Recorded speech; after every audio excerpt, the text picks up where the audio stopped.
I love real estate. No, you're full of crap. You've never bought a rental house. I own a bunch of them. Okay? I understand. So don't flinch here.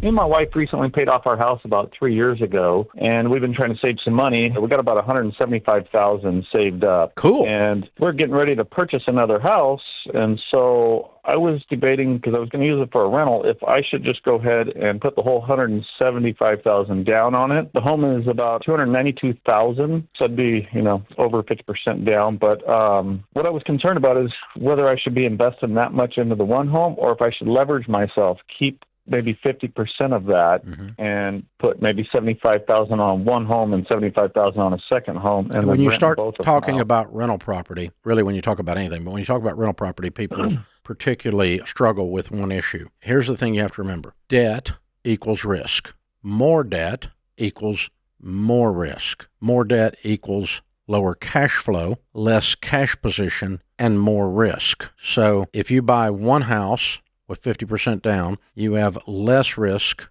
than if you take out 8 times more debt and spread this over 4 houses, because none of them are going to cash flow then. This one's barely going to cash flow at 50% down. I love real estate. No, you're full of crap. You've never bought a rental house. I own a bunch of them. Okay? I understand. So don't flinch here.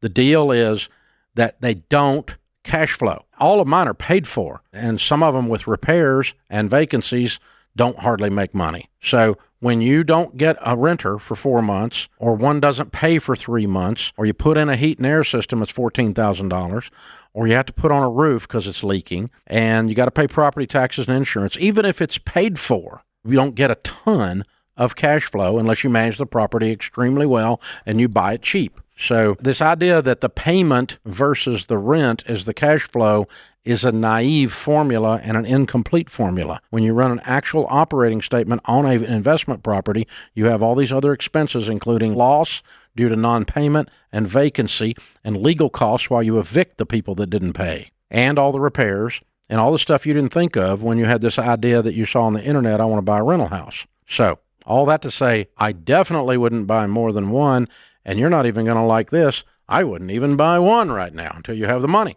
I'd pay cash for it or I wouldn't do it.